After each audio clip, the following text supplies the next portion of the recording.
తాకట్లో ఉన్న మీ బంగారాన్ని విడిపించి ఆ రోజు ఆన్లైన్ రేటుకి కొంటాం. Sharma gold company.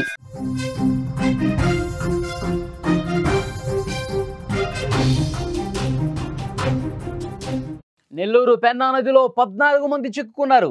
పేకాట కోసం రాత్రిపూట నది ప్రాంతానికి వెళ్లారు. ఇంతలోనే సోమశిల నుంచి నీటిని విడుదల చేశారు. ఒక్కసారిగా వరద ప్రవాహం పెరిగిపోయింది. బయటకు రాలేక భయంతో కేకలు పెట్టారు. అధికారులకు సమాచారం ఇచ్చారు. స్థానిక నేతలు అందరినీ క్షేమంగా రక్షించినటువంటి పరిస్థితి ఉంది. 6 గంటల పాటు రెస్క్యూ ఆపరేషన్ జరిగింది. పోలీసుల భయంతో వాళ్ళు పరుగులు పెట్టినటువంటి పరిస్థితి ఉంది. నెల్లూరు పేకాట రాయిళ్లకు అర్ధరాత్రి చుక్కలు కనిపించాయి.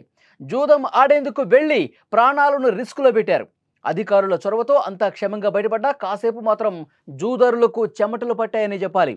అసలు ఏం జరిగిందంటే నెల్లూరు భగత్ సింగ్ కాలనీ వద్ద పెన్నా నదిలోకి గత రాత్రి 14 మంది పేకాట రాయుళ్లు వెళ్లారు. నది మధ్యలో సెటప్ చేసుకున్నారు. అంతా రెడీ అయింది. జోరుగా ఆట సాగుతున్న సమయంలో అసలు కథ మొదలైంది. అక్కడ సోమశిల డ్యాం నుంచి నీటిని విడుదల చేసిన క్రమంలో ఒక్కసారిగా వరద ప్రవాహం పెరిగింది. చూస్తుండగానే నదిలో చిక్కుకుపోయారు. ఎటు వెళ్ళలేని పరిస్థితి నెలకొంది. దీంతో ముక్కలను అక్కడే వదిలేసి కేకలు వేయటం మొదలుపెట్టారు. మమ్మల్ని కాపాడండి, రక్షించండి, ఇక్కడి నుంచి బయటకు తీసుకురండి అంటూ వేడుకున్నారు. సమాచారం అందుకున్న స్థానిక నేతలు అధికారులకు సమాచారం ఇవ్వడంతో అగ్నిమాపక సిబ్బంది, నవాపేట పోలీసులు, రెవెన్యూ బృందాలు రంగంలోకి దిగాయి. నిచ్చెన ఏర్పాటు చేసి వాళ్ళని రక్షించారు.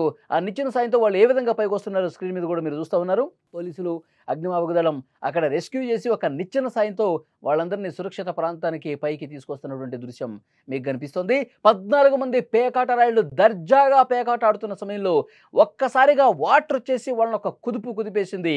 ఇంకా ఈ రాత్రే మనకి చివరి రాత్రి, ఇక ఇవాళ మనం ఆడుకున్న పేకాటే ఇక చివరి ఆట అని చెప్పి వాళ్ళు భావించారు.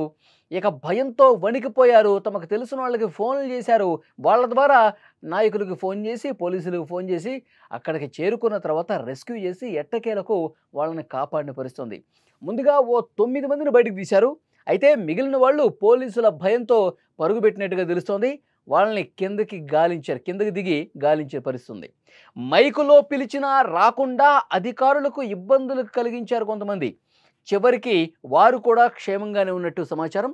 మొత్తంగా 6 గంటల పాటు ఈ రెస్క్యూ కొనసాగింది. ఈ ఘటనపై మంత్రి నారాయణ ఎప్పటికప్పుడు ఆరా తీయడంతో పాటు అధికారులతో మాట్లాడారు. ఈ సంఘటనకు సంబంధించిన వీడియో కావచ్చు, ఫోటోలు ప్రస్తుతం వైరల్ అవుతున్నాయి. విజువల్స్లో కూడా మీరు స్క్రీన్ చూడొచ్చు. అంటే పేకాట ఆడటానికి నది మధ్యలోకి వెళ్ళి దర్జాగా ఆడుతున్న సమయంలో సోమశిల నుంచి ఒక్కసారిగా వాటర్ రావడంతో వాళ్ళు భయంతో వణికిపోయారు. ఏ విధంగా అక్కడ రెస్క్యూ జరుగుతుందో మనం చూసాం. 6 గంటల పాటు శ్రమించారండి. 1 కాదు 2 కాదు, ఒక పెద్ద నిచ్చెన తీసుకొచ్చి వాళ్ళని ఆ నిచ్చెన సాయంతో ఒక్కొక్కళ్ళని ఏ విధంగా ఎక్కిస్తున్నారో కూడా మనం చాలా స్పష్టంగా విజువల్ చూస్తే అర్థమవుతుంది. అంటే పేకాట రాయుళ్ళు తాము ఆటలో పడిపోయి, జూదానికి అలవాటు పడిపోయి ఇష్టారీతిన వ్యవహరిస్తున్నటువంటి పరిస్థితి ఉంది. వాళ్ళు నది మధ్యలోకి వెళ్ళిపోయి ఆడుతూ ఉన్నారు. అది కూడా రాత్రి సమయంలో. ఇక్కడ పోలీసుల కళ్ళు కప్పడం కోసమే. పోలీసులు బయట ప్రాంతాల్లో ఎక్కడైనా బహిరంగ ప్రదేశాల్లో పేకాట ఆడారనుకోండి, పోలీసులకు తెలిసిపోతుంది.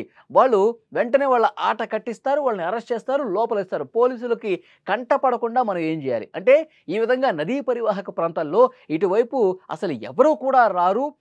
ఏ మనిషి కూడా, మనం ఆడుకునే 14 మందే ఉంటాం, ఏ ఒక్కడు కూడా ఇటువైపు రాడు, పోలీసులు అసలే రాడని చెప్పి నిర్ధారించుకున్న తర్వాత ఇలాంటి ప్రదేశాలకి నది మధ్యలోకి పోయి పేకాట ఆడుతూ ఉంటారు. ఇప్పుడు ఏమైంది? సోమశిల నుంచి వాటర్ వదలటంతో ఒక్కసారిగా పేకాట రాయిళ్ళు వెన్నులో వణుకు మొదలైంది. ఇక ఈ వాటర్ అంతకంతకు పెరిగిపోతున్నాయి. బయటకు రాలేకపోతున్నారు.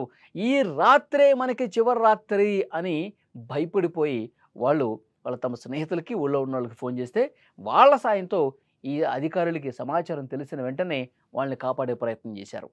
అంటే పోలీసుల నుంచి తప్పించుకుందామనుకునే వాళ్ళు పోలీసుల కంటపడకుండా హ్యాపీగా మనం పేకాట ఆడుకుందాం అనుకున్నటువంటి పేకాట రాయిళ్ళు మళ్ళీ అదే పోలీసులు వచ్చి వాళ్ళని కాపాడాల్సినటువంటి పరిస్థితి ఏర్పడింది. చూడండి. సో డెఫినెట్గా పేకాట రాయిళ్ళు కొంతమంది అదుపులోకి తీసుకున్నారు. వాళ్ళకి స్ట్రిక్ట్గా వార్నింగ్ కూడా ఇచ్చినట్టుగా తెలుస్తుంది. మంత్రి నారాయణ కూడా ఎప్పటికప్పుడు, ఇది నెల్లూరులో జరిగినటువంటి ఘటన కాబట్టి అక్కడ స్థానికంగా ఉన్నటువంటి పరిస్థితుల్ని పోలీసు అధికారుల నుంచి ఇన్ఫర్మేషన్ తెప్పించుకుని వాళ్ళని సురక్షితంగా రక్షించారా లేదా, వాళ్ళు సేఫ్గా వచ్చారా లేదా, ఇంకెవరైనా మిస్ అయ్యారా లేదా, అందరినీ కాపాడిన తర్వాత మళ్ళీ ఒకసారి చెక్ చేయండి అని చెప్పి 1కి 2 సార్లు పరిశీలించిన తర్వాత ఊపిరి పీల్చుకునే పరిస్థితుంది. ఎందుకంటే వాటరు ఒక గంట వ్యవధిలోనే విపరీతంగా వచ్చేసినాయి. వాళ్ళు ఇంకా వాటర్ ఎక్కువైపోతే వాళ్ళు కాపాడలేని పరిస్థితి ఉంటుంది. సో 6 గంటల పాటు శ్రమించారండి.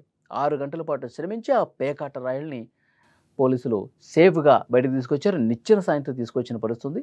విజువల్స్లో ఆ రెస్క్యూ దృశ్యాలు చూస్తున్నారు.